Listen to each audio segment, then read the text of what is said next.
Hello friends, कैसे हैं आप लोग। उम्मीद है आप लोग बहुत अच्छे होंगे। फ्रेंड्स, आप सभी का हमारे यूट्यूब चैनल एक एजुकेशन स्क्वाड में स्वागत है। फ्रेंड्स, मैं फिर आपके लिए लेकर आ गया हूँ most important question physical education से रिलेटेड। ठीक है, और आज के क्वेश्चन हमेशा की तरह अच्छे लेवल के क्वेश्चन हैं और सारे क्वेश्चन आप परीक्षा की दृष्टि से बहुत ही ज़्यादा महत्वपूर्ण है, तो बने रहिएगा लास्ट तक हमारे साथ में। तो बिना देरी के स्टार्ट करते हैं। आज का हमारा पहला क्वेश्चन है, YMCA लंदन की स्थापना कब हुई। तो इसकी स्थापना हुई 6 जून 1844 को। ठीक है, और ये पूछता है किसने की थी, तो जॉर्ज विलियम ने की थी। ठीक है, लंदन जो कि इंग्लैंड में है। ठीक है, तो 6 जून 1844 को जॉर्ज विलियम के द्वारा की गई थी लंदन में। ठीक है, चलिए अगला देखते हैं।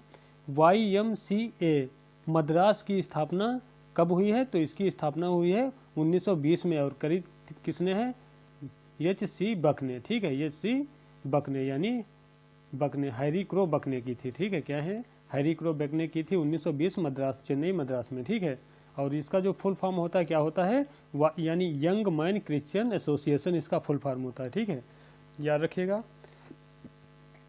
अगला देखते हैं प्रश्न नंबर 3 क्या है, NSNIS की स्थापना कब हुई। तो इसकी स्थापना हुई थी 7 मई 1961 में और कहाँ पर, पटियाला में। ठीक है, अगला देखते हैं, माका ट्रॉफी की शुरुआत कब हुई है। तो इसकी शुरुआत हुई थी 1956-57 में। ठीक है, और जो माका ट्रॉफी होती है इसका जो फुल फॉर्म होता है मौलाना अबुल कलाम आज़ाद ट्रॉफी। ठीक है, मौलाना अबुल कलाम आज़ाद ट्रॉफी इसका फुल फॉर्म होता है।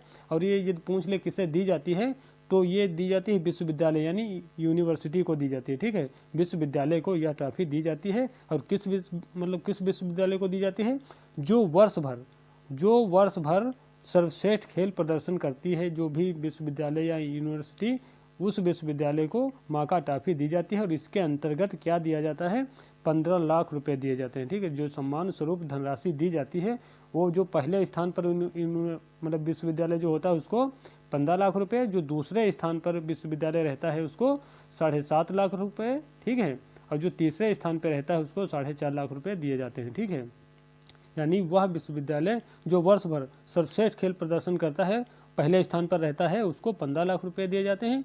दूसरे नंबर पे जो विश्वविद्यालय रहता है उसको 7.5 लाख रुपए, जो तीसरे स्थान पर रहता है उसको 4.5 लाख रुपए दिए जाते हैं। ठीक है, चलिए उम्मीद कर रहे हैं समझ में आ गया होगा। अगला देखते हैं, यो टेस्ट किस खेल से संबंधित है। तो यो टेस्ट जो होता है वो क्रिकेट खेल से संबंधित होता है। यो टेस्ट को किसने विकसित किया था। तो ये किया था जेम्स बैक्सबो। ठीक है, क्या है, जेम्स बैक्सबो ने विकसित किया था। अगला है, क्रॉस वेबर टेस्ट को कब व किसने विकसित किया था।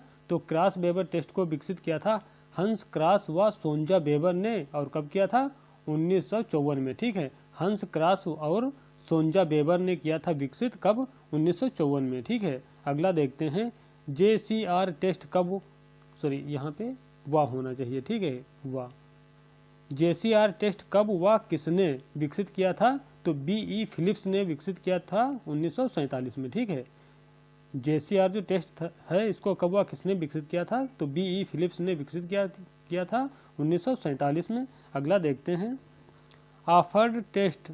ठीक है, ऑफर्ड फिटनेस टेस्ट को किसने विकसित किया था। तो इसको किया था पॉल हंसिकर। ठीक है, हंसिकर ऐसे लिखा होगा,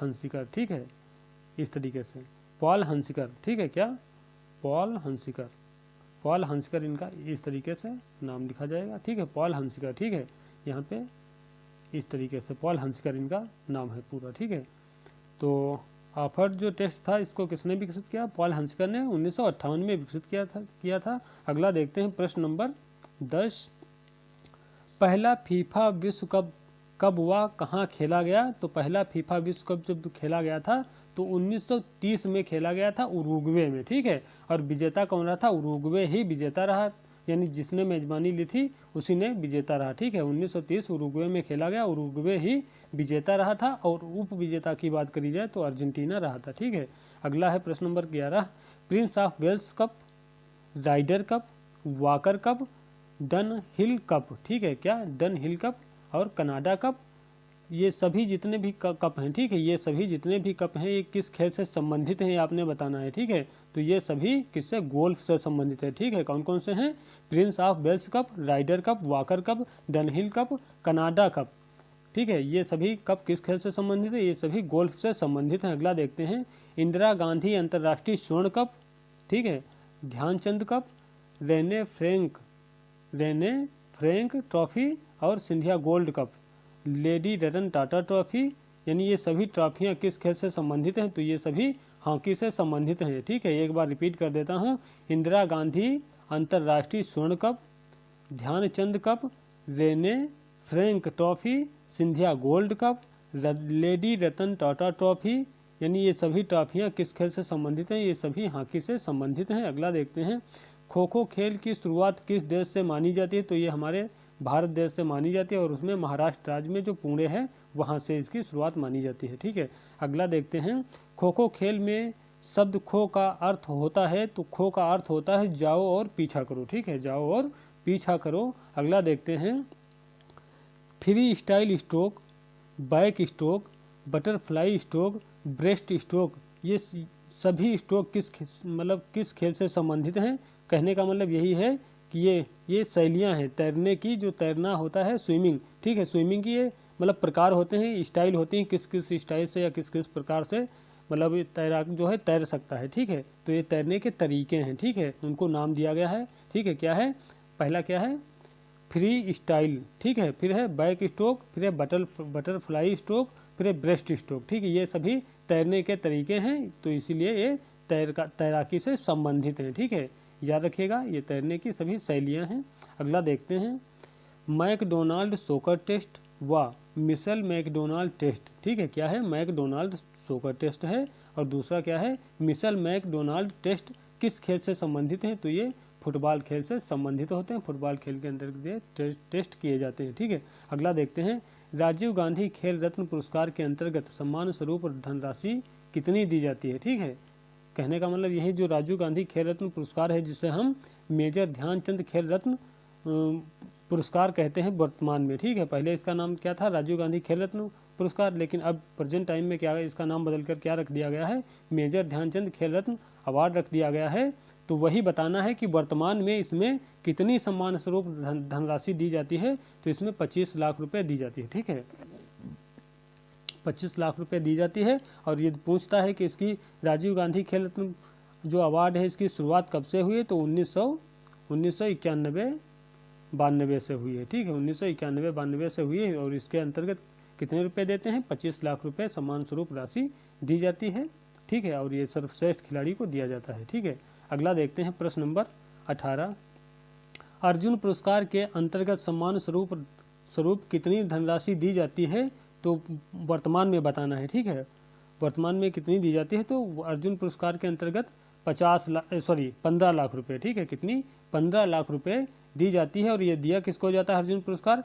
ये जो अंतर्राष्ट्रीय स्तर पर, ठीक है, अंतर्राष्ट्रीय स्तर पर जो सर्वश्रेष्ठ खेल प्रदर्शन करता है या उत्कृष्ट खेल प्रदर्शन करता है, उसको दी जाती है। और जो उसका 4 साल का रिकॉर्ड होता है, ठीक है, जो खिलाड़ी मतलब कोई खिलाड़ी है, उसका पिछला 4 साल का रिकॉर्ड देखा जाता है कि उसने कितना उत्कृष्ट मतलब खेल प्रदर्शन किया है, तो उसको देखकर फिर उसको सेलेक्ट किया जाता है, फिर उसे मतलब अर्जुन पुरस्कार मतलब प्रदान किया जाता है। ठीक है, और उसके तहत क्या दिया जाता है? कितने रुपए दिए जाते हैं? 15 लाख रुपए पुरस्कार सम्मान राशि दी जाती है। ठीक है, और ये किसे दिया जाता है? तो ये दिया जाता है सर्वश्रेष्ठ खिलाड़ी को। और इसकी यदि पूछ ले कि अर्जुन पुरस्कार की शुरुआत, यानी अर्जुन पुरस्कार जो है इसकी शुरुआत कब से हुई है? तो 1961 से इसकी शुरुआत हुई थी। ठीक है, 1961 से। और राजीव गांधी खेल रत्न है तो उसकी 1991-92 से हुई थी।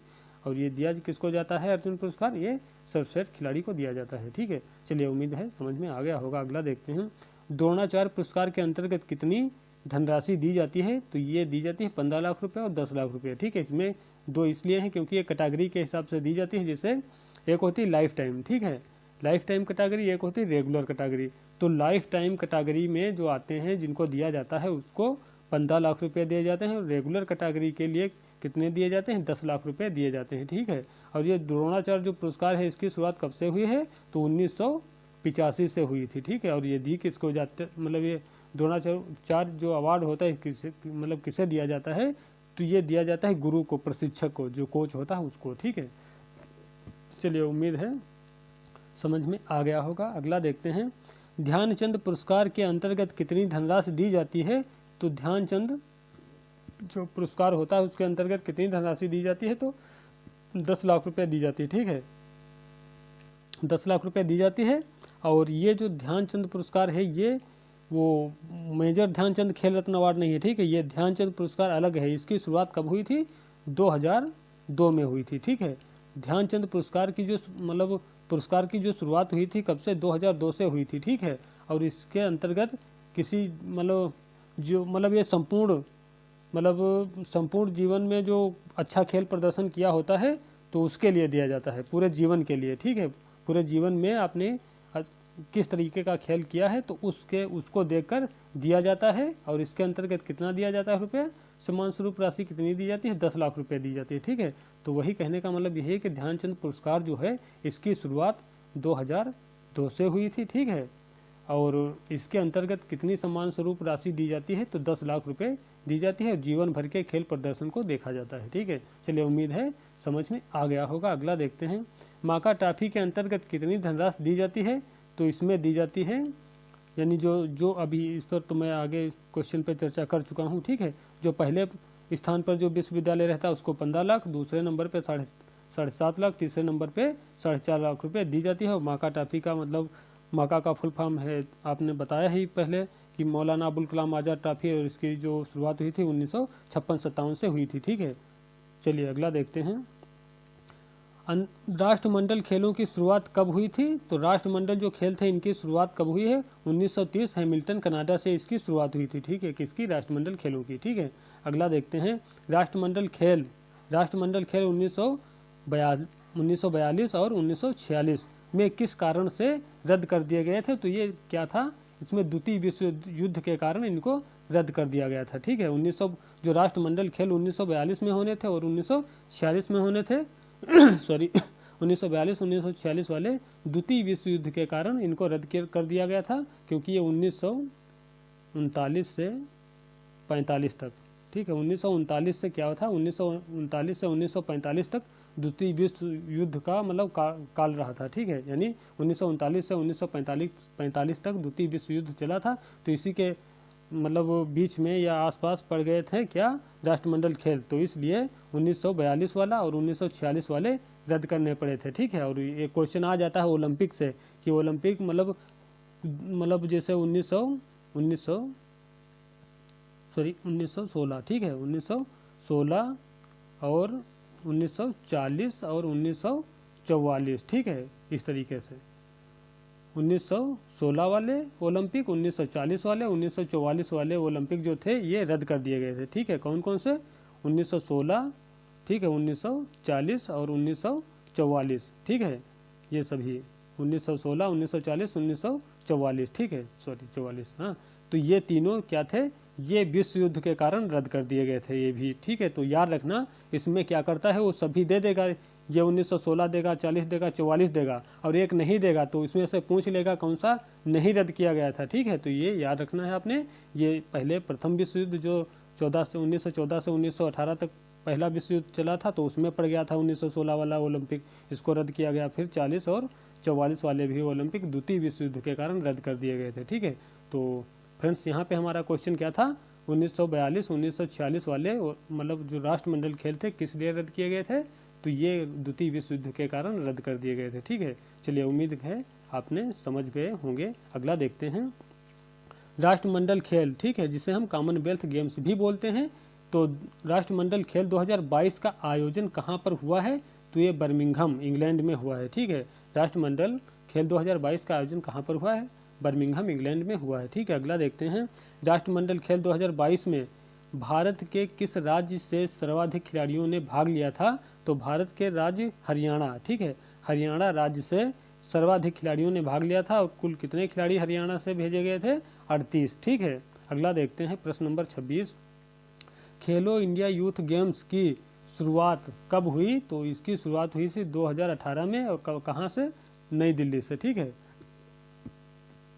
अगला देखते हैं, खेलो इंडिया यूथ गेम्स 2022 की पदक तालिका में कौन सा राज्य शीर्ष पर रहा है, तो ये हरियाणा रहा था, और कुल कितने पदक जीते थे, 137 पदक जीतकर पहले स्थान पर रहा था। ठीक है, पदक तालिका में। अगला देखते हैं, ऑस्ट्रेलियन ओपन की शुरुआत कब से हुई है? तो ऑस्ट्रेलियन ओपन की शुरुआत हुई है 1905 से। ठीक है, अगला है फ्रेंच ओपन की शुरुआत कब से हुई है? तो 1891 से हुई है। अगला है विंबलडन ओपन की शुरुआत कब से हुई है? तो ये हुई 1877 से। यूएस ओपन की शुरुआत कब से हुई है? तो 1881 से हुई। ठीक है, अब यहाँ पर क्वेश्चन एक और बन जाता है कि सबसे युवा ग्रैंड स्लैम कौन है? तो ये सबसे युवा जो ग्रैंड स्लैम होती है ऑस्ट्रेलियन ओपन होती है। ठीक है, सबसे युवा का मतलब यही है कि ये जितनी भी हैं, ठीक है, French open, Wimbledon open, US open, इनके बाद इसकी शुरुआत हुई है। ठीक है, 1905 से। ठीक है, तो क्वेश्चन आ जाता है कि सबसे युवा या सबसे यंग ग्रैंड स्लैम कौन सी है? तो सबसे युवा है 1905 में जो मतलब शुरुआत हुई थी ऑस्ट्रेलियन ओपन की। तो ऑस्ट्रेलियन ओपन सबसे युवा मानी जाती है। ठीक है, और पूछ लेता है सबसे पुरानी ग्रैंड स्लैम प्रतियोगिता कौन है? तो सबसे पुरानी जो है वो विंबलडन है। ठीक है, विंबलडन ओपन जो ग्रैंड स्लैम होती है वो होती है, क्योंकि ये सबसे पुरानी है, सबसे शुरुआत में इसी से मतलब ये सबसे पहले स्टार्ट हुई थी 1877 थे। ठीक है, 1877 से। चलिए, उम्मीद है समझ गए होंगे। अगला देखते हैं। अगला क्या है? 32 नंबर क्वेश्चन है। 32 नंबर क्वेश्चन, ग्रैंड स्लैम प्रतियोगिता खेले जाने का सही कालक्रम है। ठीक है, आपने बताना है ग्रैंड स्लैम प्रतियोगिता खेले जाने का सही कालक्रम क्या है। तो ये मतलब प्रत्येक वर्ष होती है। ठीक है, ऑस्ट्रेलियन ओपन हो गई, फ्रेंच ओपन है, विंबलडन है, यूएस है, ये प्रत्येक वर्ष इनका आयोजन होता है। ठीक है तो अब देखना है कि मतलब इनका क्रम क्या है, कौन सी मतलब ग्रैंड स्लैम कब कब खेली जाती है। तो ऑस्ट्रेलियन ओपन जो है, ठीक है, ऑस्ट्रेलियन ओपन जो होती है वो कब खेली जाती है? वो जनवरी फरवरी से स्टार्ट हो जाती है। ठीक है, जनवरी फरवरी से। फिर उसके बाद जो फ्रेंच ओपन होती है, ठीक है, क्या फ्रेंच ओपन जो होती है वो मई जून से स्टार्ट हो, मतलब मई जून में होती है।